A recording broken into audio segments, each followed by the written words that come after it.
Assalamualaikum warahmatullahi wabarakatuh. Bagaimana kabarnya anak-anakku semuanya? Semoga selalu dalam keadaan sehat walafiat. Amin, amin ya robbal alamin. Hari ini kita akan belajar PLH. Ya, masih mengenai tambulakot. Kita akan membahas materi lanjutan minggu kemarin. Yang akan kita bahas hari ini yaitu cara menanam bunga dalam pot. Agar makhluk hidup berkembang menjadi banyak dan menghasilkan keturunan, makhluk hidup harus berkembang biak. Tumbuhan adalah salah satu makhluk hidup yang berkembang biak untuk memperbanyak keturunannya. Nah, cara tanaman berkembang biak ada dua cara, yaitu secara vegetatif dan generatif. Berkembang biak terbagi menjadi dua. Yang pertama, berkembang biak secara vegetatif dan berkembang biak secara generatif. Ya, di sini ada contoh gambarnya ya. Selanjutnya, Ibu akan menjelaskan satu persatu. Yang pertama yaitu perkembangbiakan vegetatif.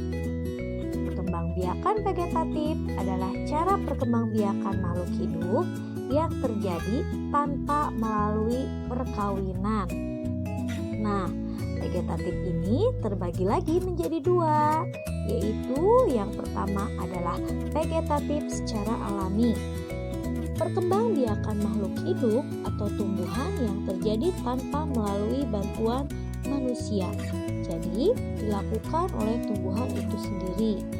Nah, vegetatif secara alami terdiri dari pembentukan, yaitu yang pertama adalah tunas, yang kedua umbi batang, yang ketiga adalah rizoma atau akar tinggal atau akar rimpang.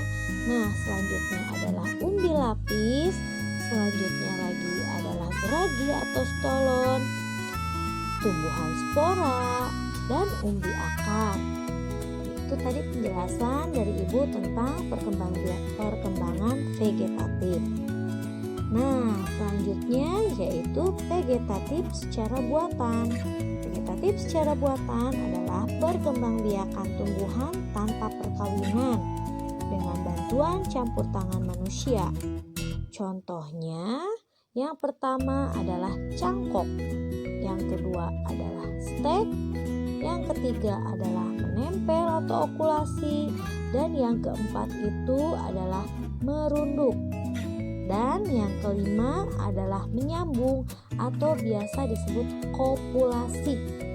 Nah, itu tadi penjelasan vegetatif secara buatan.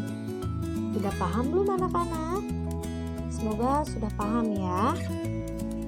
Nah, selanjutnya itu ada perkembangbiakan generatif.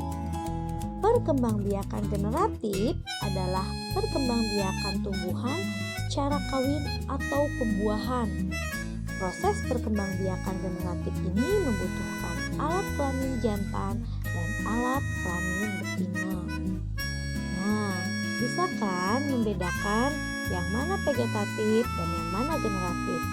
Kalau vegetatif tadi tanpa melalui perkawinan, kalau generatif melalui perkawinan. Nah, itu penjelasan singkat dari perkembangbiakan vegetatif dan perkembangbiakan generatif. Nah, selanjutnya kalian kerjakan latihan soal berikut ya. Yang pertama, perkembangbiakan tumbuhan bertujuan untuk titik-titik. Nomor 2, perkembangbiakan tumbuhan ada dua cara, yaitu secara titik-titik dan titik-titik. Yang ketiga, perkembangbiakan makhluk hidup atau tumbuhan yang terjadi tanpa melalui bantuan manusia, jadi dilakukan oleh tumbuhan itu sendiri disebut perkembangbiakan secara titik-titik. Keempat, contoh perkembangbiakan secara alami diantaranya titik-titik. Yang kelima, contoh perkembangbiakan secara buatan diantaranya titik-titik. Nah, kalian kerjakan di buku tugas ya. Kalau sudah selesai, kirim WA Ibu. Sekian dari Ibu.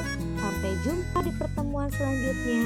Wassalamualaikum warahmatullahi wabarakatuh.